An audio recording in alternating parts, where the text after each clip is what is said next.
Hello and welcome back. Alright, so in this video we're going to take a look at how we solve our binary search problem with our sorted array using recursion. Okay, so let's write down the array that we had before. Boom, boom, boom, boom, boom, boom, boom.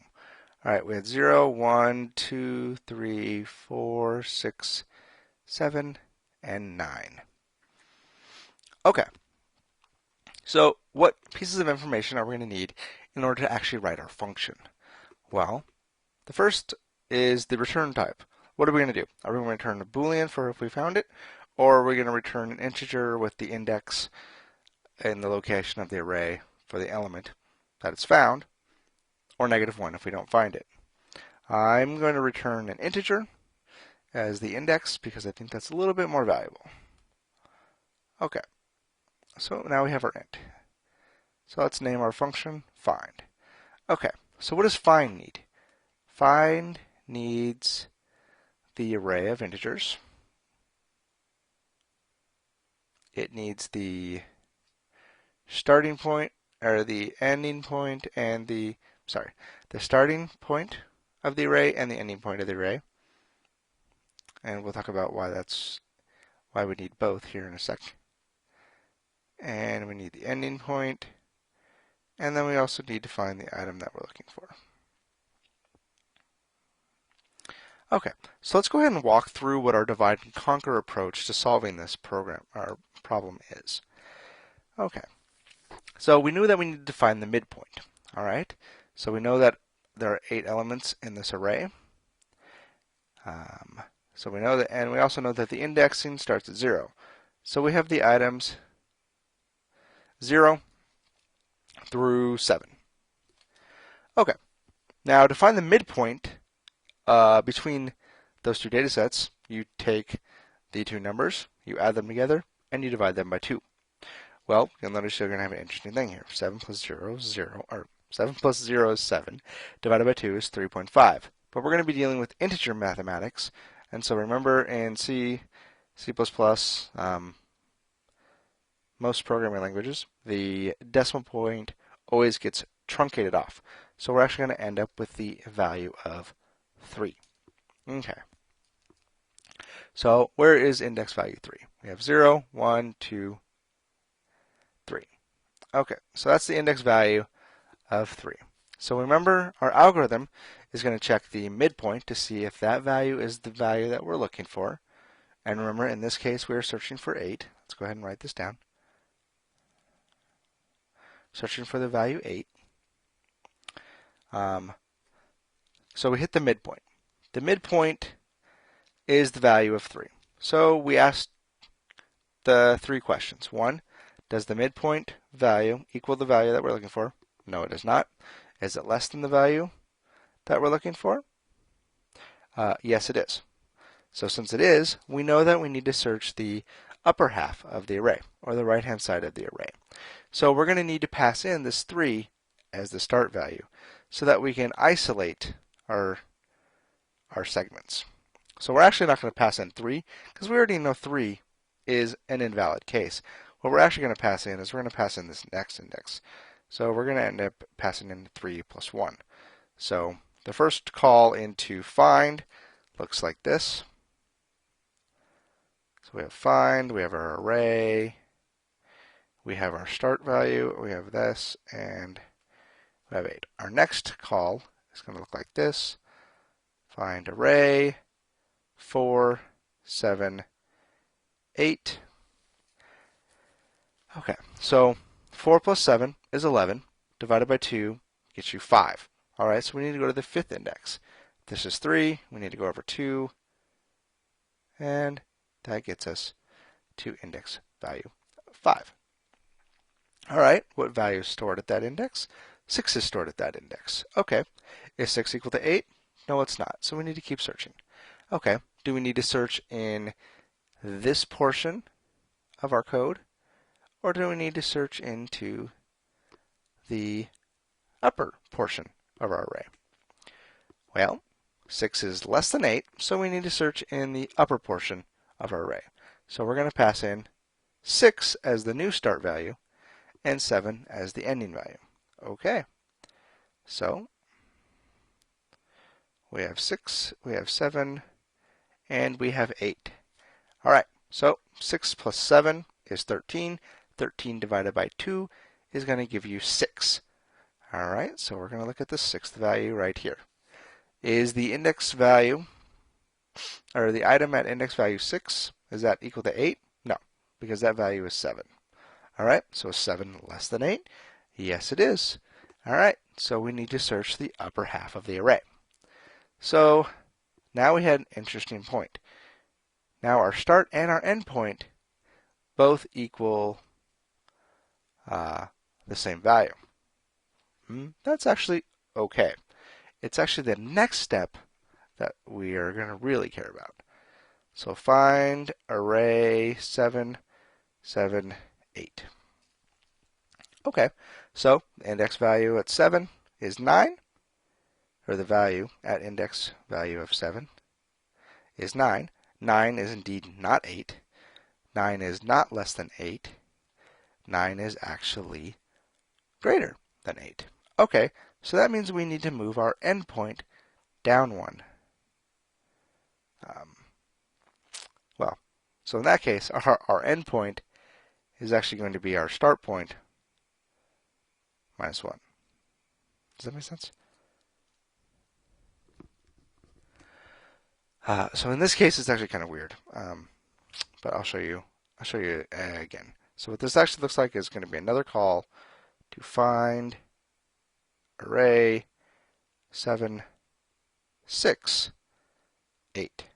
And you'll notice that at this point, we actually care.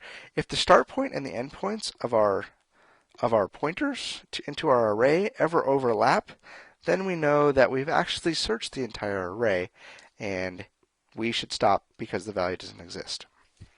Okay.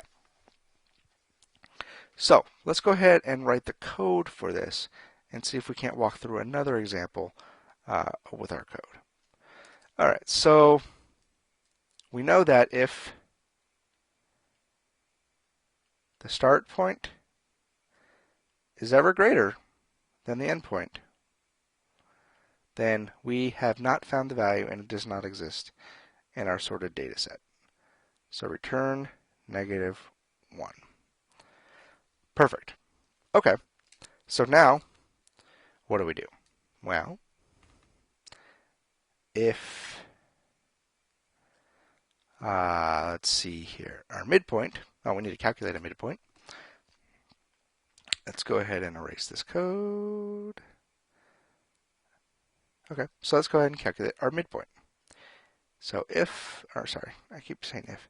So int midpoint equals start plus end divided by 2. Okay, so now we want to check to say, hey, does that value actually equal the value that we're looking for? If it does, perfect. So if our array of mid equals item, great, we found it. Return that index. Otherwise,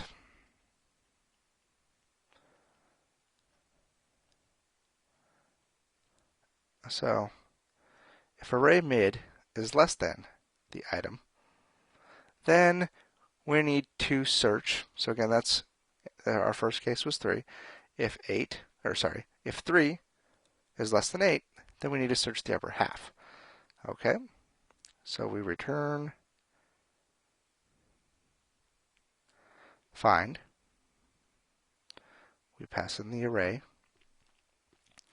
Our start point is going to be our midpoint plus 1.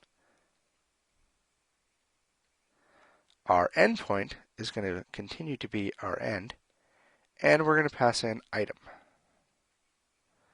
as the item that we're looking for. All right.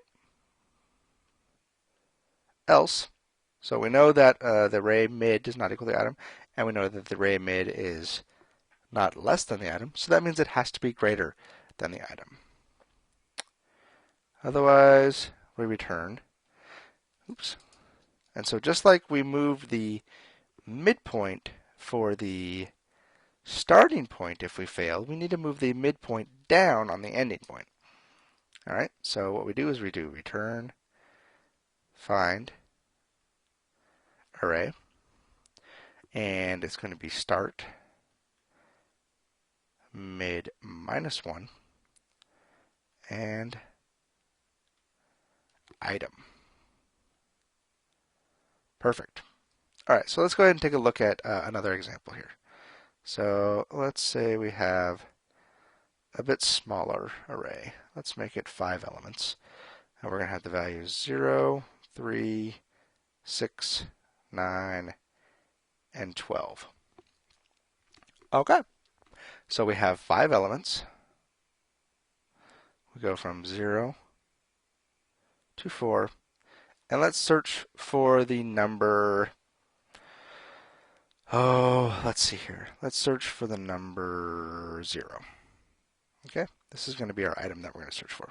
Okay, so our first column to find looks like this. Find, array, start, end, item. Okay, so what happens? We have 4 plus 0 is our midpoint, divided by 2.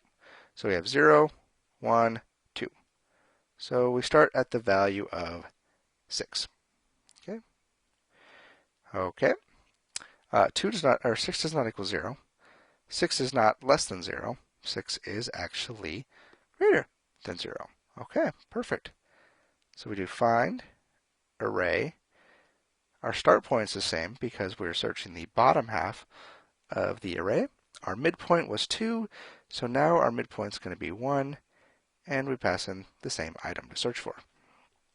Very important not to not change your item while you're searching. Okay, so our next phase through is going to give us 1 plus 0 divided by 2, so it's actually going to give us 0 as our midpoint. Okay, so 0 is our midpoint. Does our midpoint actually equal 0? Yes, it does. Boom, return 0. All is perfect. So what would happen if we were actually searching for the value of 3? So let's go ahead and do that, because then we're going to get a little bit of a bounce effect. And we can test our algorithm and make sure it works. Okay, so find, array, 0, 4, 3. And let's go ahead and erase this 0, even though it's going to come back and be the same. Okay. So we have the same length array. So we're going to start at 2, 6. 6 is less than 3. So perfect. We're going to jump down our midpoint 1. Okay. So this is looking pretty similar. 0, 1, and 3. Okay, so now we get to 0. Right? Okay.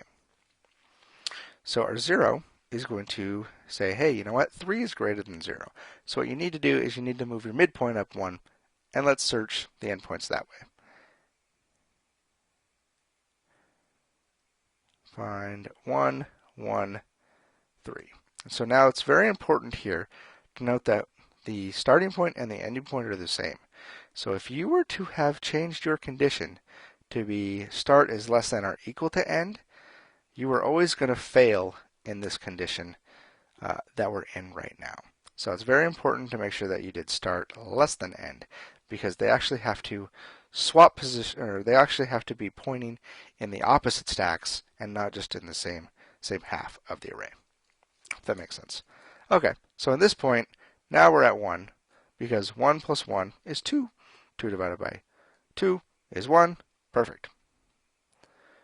We are right here. All is grand. We check, hey, 3 does equal 3. You know what? Go ahead and return 1. All is happy.